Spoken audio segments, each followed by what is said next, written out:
반갑습니다. 어른들을 위한 공부방 성상원의 공사부입니다. 수요일은 경제학 공부방 시간이죠. 오늘은 돈의 심리학 11번째 편 적당한 합리성에 대한 이야기를 해보겠습니다. 일단 이 편은 작가가 조금은 논리가 안 맞겠었어요. 그래서 제가 책을 조금 설명을 해드리고 제가 생각하는 적당함, 그 다음에 이 적당한 합리주의, 이것을 키우는 방법에 대해서 조금 도움을 드리도록 하겠습니다. 자, 인간은 원래가 비합리적이고 감정에 의해서 살아간다.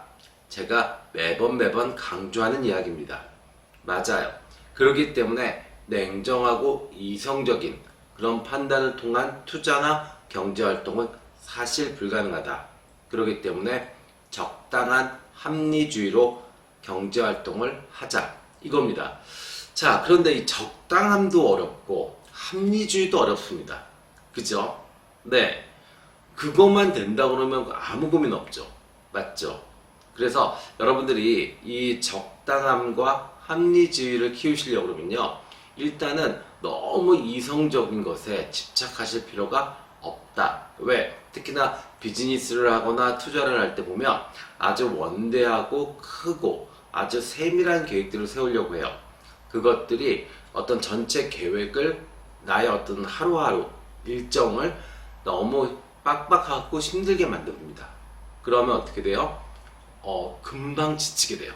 그 금방 지치게 된다는 건 사업의 안정성이나 투자의 안정성을 떨어뜨리는 겁니다. 우리가 지금까지 쭉 이야기를 해왔지만 진짜 부자는 항상성이 있어요. 그 시간에 그 일을 하고 또 그것이 결과가 좋든 나쁘든, 그죠? 그거랑 상관없이 그 일을 해냅니다. 그래서 결국에 승리를 하게 되죠. 결국에 돈을 많이 벌게 됩니다. 이거는 투자를 하든 사업, 비즈니스를 하든 똑같은 원리입니다. 공부를 하는 사람도 마찬가지죠. 공부를 하는 사람도 항상성이 있어야죠. 그죠? 그런데 공부도 마찬가지로 합리적이고 냉철하고 이성적으로 정말 막 30분 단위로 계획을 세워요. 그거 분명히 번아웃 됩니다. 그러면 어떻게 돼요? 오히려 놀고 할 거 하고 이러면서 장기 레이스로 끌고 왔던 사람한테 분명히 결과적으로 지게 되죠. 네. 우리 자신에 대해서 이 비합리적이고 모순되는 인간 자체가 그렇다는 것을 인정하셔야 합니다. 그래서 그 안에서 적당함, 그리고 적당한 합리주의, 이 어떤 선택지를 찾아내셔야 합니다. 아셨죠? 자, 그래요. 그래서 작가는 율리시스 바그너야 우레크라는 정신과 의사 이야기를 합니다. 네, 신경 매독을 전공을 했대요. 그래서 이 사람의 경험은 열병을 장기간 앓면 신경 매독이 낫는 경향성을 발견하게 됩니다. 그래서 가설을 세웁니다. 신체가 감염과 싸우는데 열은 일부분 도움이 된다. 그래서 말라리아 요법을 실험하게 됩니다. 말라리아균을 이 신경매독 환자들에게 투입을 하죠. 그래서 열병을 유발합니다. 결론은 10명 중에 6명이 회복되고 낫게 됩니다. 그래서 이 사람은 노벨 의학상을 수상하게 됩니다. 자, 요 예까지는 뭐 상식적으로 괜찮았는데 그 다음에 열에 대한 이야기와 우리의 어떤 비합리성에서는 조금 앞뒤가 안 맞는 것 같아요. 제가 이해를 못한 건지. 그래서 일단 작가의 이야기를 조금 더 해드리고 제가 드리고 싶은 말씀을 좀 드릴게요. 자, 열은 일단 작가는 두려움 그리고 피하고 싶어 하는 것이다 라고 이야기를 합니다.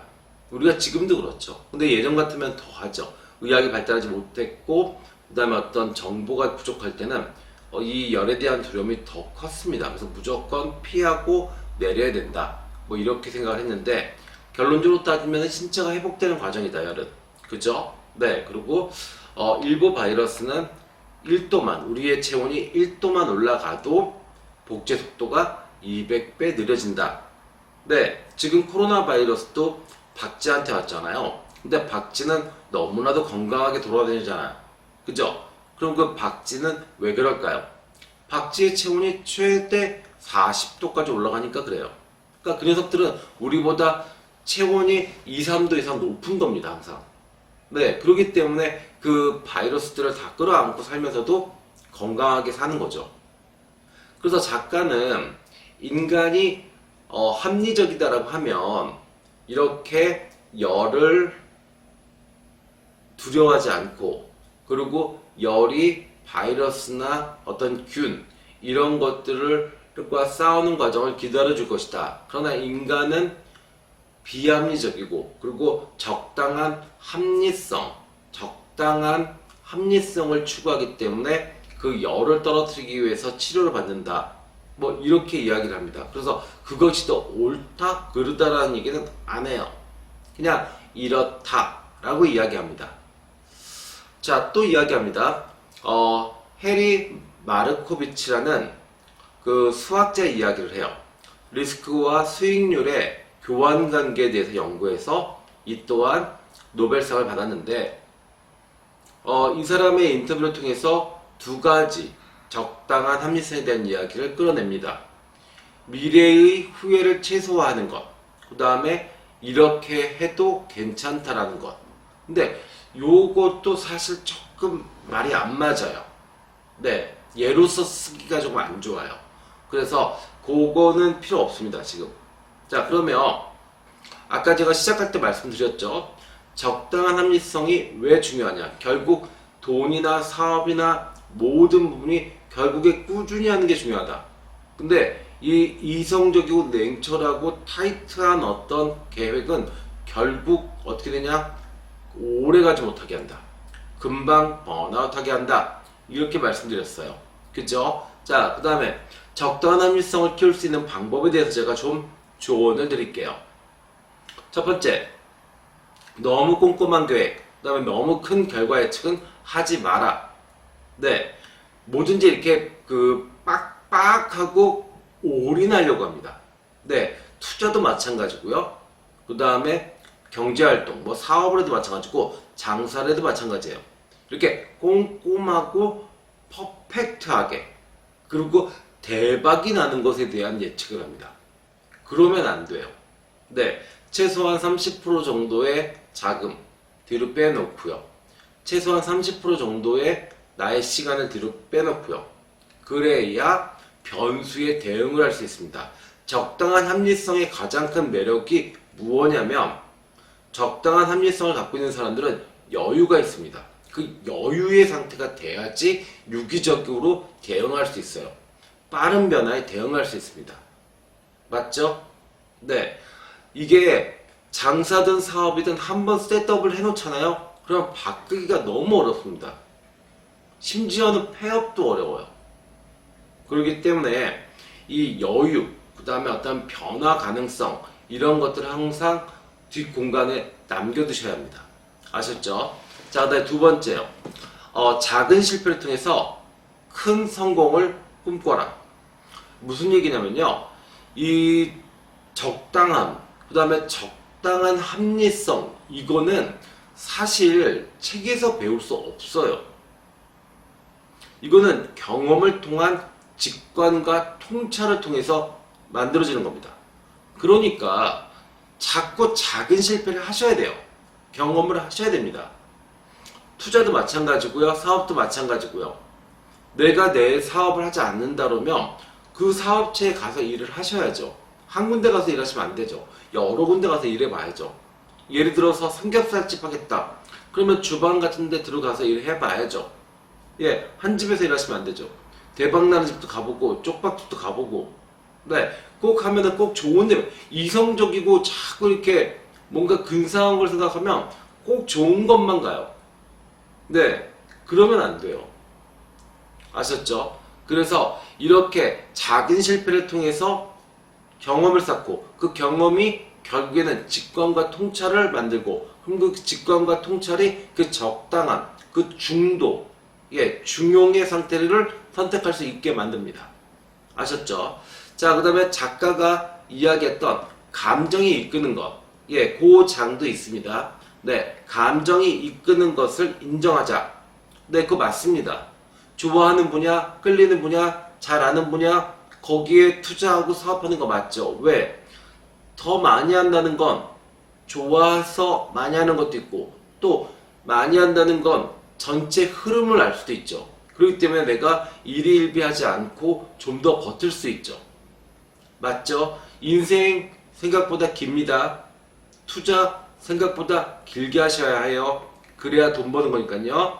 자꾸 그 경제 TV 같은 거 보시면서 오늘 사서 내일 팔고 내일 모레 사서 글피에 팔고 이런 거 옳지 않아요. 아셨죠? 네. 자, 그 다음에 적당한 합리성, 그 중용, 그 상태를 선택할 수 있는 건요. 할 수 있는 것과 할 수 없는 것, 그 다음에 통제할 수 있는 것과 통제할 수 없는 것을 구별하는 겁니다. 그러면 어떻게 돼요? 구별하면 내가 할 수 있는 것, 그 다음에 통제할 수 있는 것에 집중하죠. 그러면 당연히 사람이 합리적으로 삽니다. 예, 정말로 뭐 세상의 돈이 다 내 것 같지 안 보입니다. 그리고 막연하게 사람을 괴롭히는 그런 철저한 데이터, 막 이런 걸로 자기 자신을 괴롭히지 않습니다. 아셨죠? 자, 그 다음에요. 직관과 통찰을 통한 결과, 그 결과는 꼭 데이터로 만들어라. 자, 우리가 꼭 시작할 때는 철저하게 이성적으로 시작해요. 근데 끝나고 나면 결과에 취해서 데이터가 남지 않습니다. 그 결과가 어떤 게 있겠어요? 좋으면 좋은 대로 취하고 망하면 망하는 대로 거기에 취해서 그래서 그 데이터들이 잘 안 남아 있습니다. 꼭 데이터를 쌓아두십시오. 그러면 어떻게 돼요? 다음에 다시 투자를 하든 사업을 하든 그 적당함에 그 정확한 선택을 할 수 있습니다. 네, 정말 어려운 얘기죠. 그 적당함과 적당한 합리주의요. 그죠? 근데 이 적당함이라는 것이 사실은 매번 기준이 바뀌어요. 나의 환경에 따라서, 국제 정세에 따라서, 아니면 또 나의 내공, 아니면 나의 자본, 뭐 여러 가지에 따라서요. 그렇기 때문에 어떤 그 누군가가 이야기하는 그 기준의 논리적이고 이성적인 그런 컨설팅 그것보다 오히려 이것이 내가 만들어냈다면 내가 가지고만 있다면 분명히 이 중용에 정말 적당한 합리성이 오히려 더 큰 힘을 발휘할 겁니다. 아셨죠? 네. 자, 그래서 오늘은 작가가 이야기하는 적당한 합리성에 대한 이야기를 해봤습니다. 네, 오늘 결론은 그겁니다. 적당한 합리성은 롱런, 오래 하기 위해서 투자든 사업이든 공부든 오래 하기 위해서는 어때야 된다? 너무 냉정하고 정확하고 꼼꼼한 계획이나 분석은 오히려 사람을 더 지치게 하고 그리고 포기하게 한다. 그러므로 적당하게 유기적으로 계획하고 여유있게 공간을 남겨두면 충분히 오래 공부와 일과 투자 다 성공할 수 있다. 이렇게 말씀드릴 수 있겠네요. 네, 지금까지 공사부였습니다. 감사합니다.